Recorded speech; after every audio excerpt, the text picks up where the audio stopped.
She gives it a holistic look. It's not just pegged on the leadership of Uhuru Kenyatta and the Jubilee government in terms of the performance of devolution. It is across the board, and it was something new, and it's something that is growing, that we're getting into.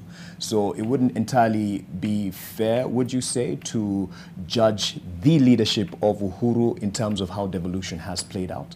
I think you would have to judge the leadership of Uhuru on devolution. You have no choice. Right. Because the president is the chief executive officer of an entity called Kenya. So anything happens below there, he had to take responsibility, so you can't remove it. So you see a trickle down?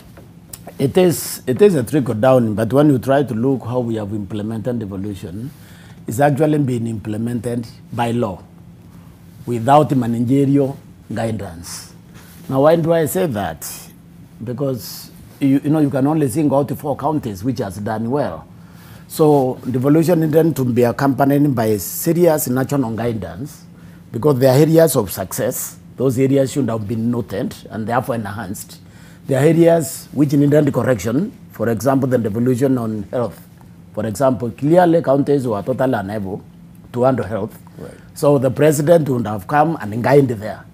Probably return that, correct by returning the health, for example, to the national government for a time, not permanently.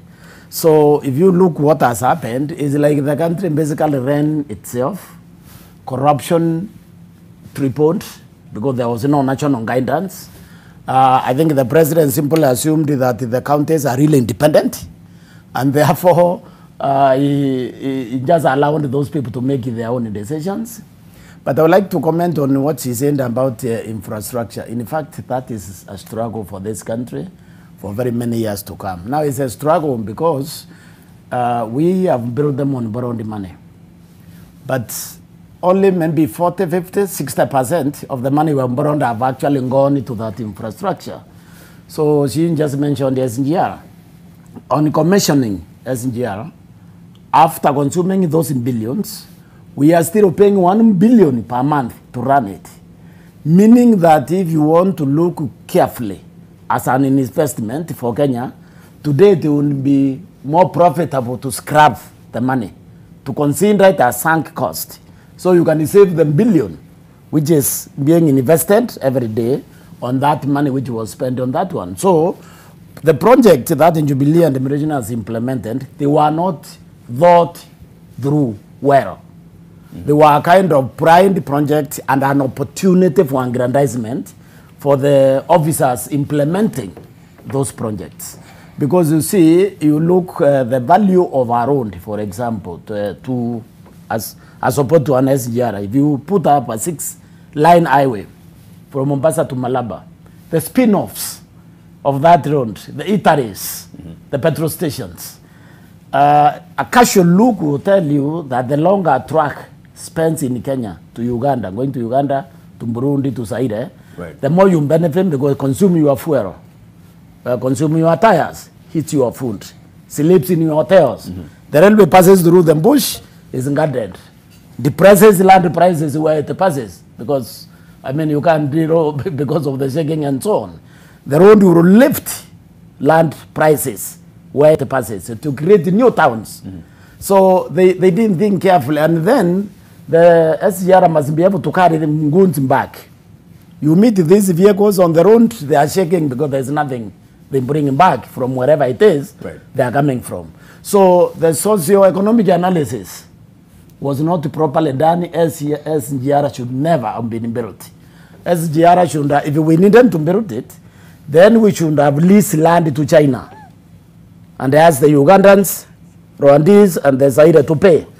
Because they benefit from important Chinese raw materials. They want them to arrive in their factories faster. You understand? Right. So the Chinese will need to export more.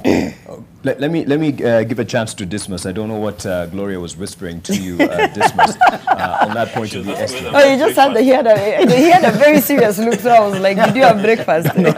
On the issue of, I mean, First of all, you can comment on devolution and then get into infrastructure and what have you, because many of these infrastructural projects have been seen as the legacy projects, especially for Uhuru, and something he would want to be remembered for.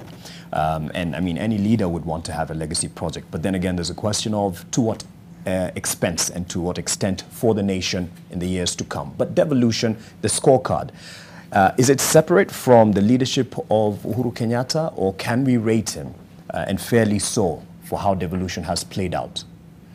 You've asked 1 million questions, so I struggle to answer all of them.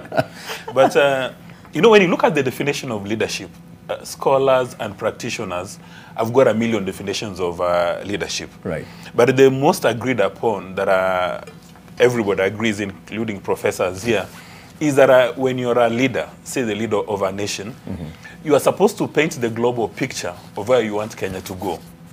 You know, you're supposed to identify Kenya's public interest, Kenya's national interest, and align resources to meet those interests. So the resources will be in 2 categories, the human capital or human resource, and then the financial resources. And as the head of state, the buck stops with you. The buck does not stop with the cabinet that you've appointed. The buck does not stop with the governors. The buck does not stop with the 1,930 elected leaders. Because, you know, when you are sworn into office at Kasarani, the person who becomes the head of state is just one gentleman. Even the deputy president is not a deputy head of state. So you take the Bible to say you're going to secure lives and property. Right.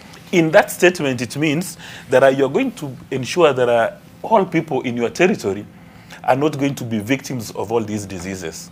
And property, it's assumed that you're going to create policies for everybody to grow. So it's assumed that when you become president today, 10 years later, everybody within your territory would have acquired another mobile phone, a piece of land, or anything, you know, socioeconomic prosperity. Right. So that if devolution is a success, the person who takes credit is the head of state. If it's a failure, the person who takes liability, it's the head of state. And we cannot run away from that responsibility. Because I realize in Kenya, because the majority of our voters are emotional and irrational, they justify positions taken by the various leaders. They say, under the circumstances, this is what we can do. But you've not been elected to give excuses. In the US, there was a president who had a board indicated, the buck stops here. So in Kenya, the buck stops at the president's office, whoever who is occupying that position. So that if devolution has had challenges, then the president would have had a conversation with the governors and advisors to find out what is the best way. But the challenge we faced in Kenya, for some reason, all governors and even at the national level, there's been a very high appetite for infrastructure projects. And when the president says that these are my legacy projects, now legacy for who? Is it for Mura, Nafula, and Wanjiro, or is it legacy for the president? You know, when President Kibaki took office, he said, I'm going to transform the nation. Okay. And, you know, he came up with an array of activities. By the time he was leaving home, people were generally happy. Although, you know, a few were bitter, disgruntled, but they were generally happy. But when President Kenyatta comes in, what happens? When you look at the statistics, they are amazing. When President Kibaki was leaving office, the multidimensional poverty in Kenya was 38%. Yeah. These are government statistics. As we have this conversation right now, is 63% multidimensional poverty.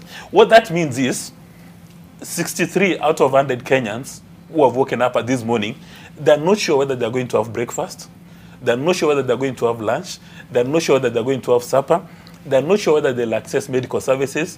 They don't know how to pay food. In other words, right now, Kenya suffers from many insecurities. Food insecurity is one of the things we suffer. How can you be a head of state and people within your territory are yawning, others are boiling water, hoping that, boiling stones, hoping that these stones is going to move to food?